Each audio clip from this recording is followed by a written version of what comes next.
కుంకుమం శోభనం దివ్యం సర్వదా మంగళప్రదం ధారణే నాస్య శుభదం శాంతిరస్తు సదామమ అంటే శుభమైనది ఎల్లవేళలా మంగళములను ఇచ్చినది అయిన కుంకుమను ధరించటం వలన నాకు సదా సుఖము శాంతి కలుగుగాక అని అర్థం కదండి. అందుకనే మనం పెళ్లిళ్ళు పేరంటాలకు పిలిచినప్పుడు, ఇంటికి వచ్చిన అతిథులకు మర్యాదలు చేస్తున్నప్పుడు, అలాగే వీడ్కోలు చెప్తున్నప్పుడు కుంకుమ బొట్టుతో సత్కరించడం మనకు సాంప్రదాయం అయింది. కుంకుమ భరణ ప్రతి అతివకు ప్రియమైనది, ఇంపార్టెంట్ యాక్సెసరీ కదండి.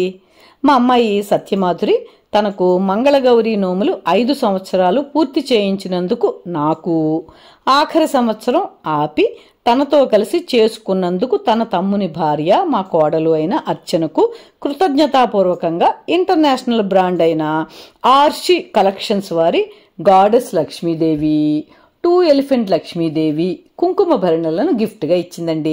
చూడండి, కాన్సెప్టు, డిజైను అండ్ క్వాలిటీ ఎంత బాగున్నాయో. మాకు చాలా నచ్చాయండి. Thank you Madhu.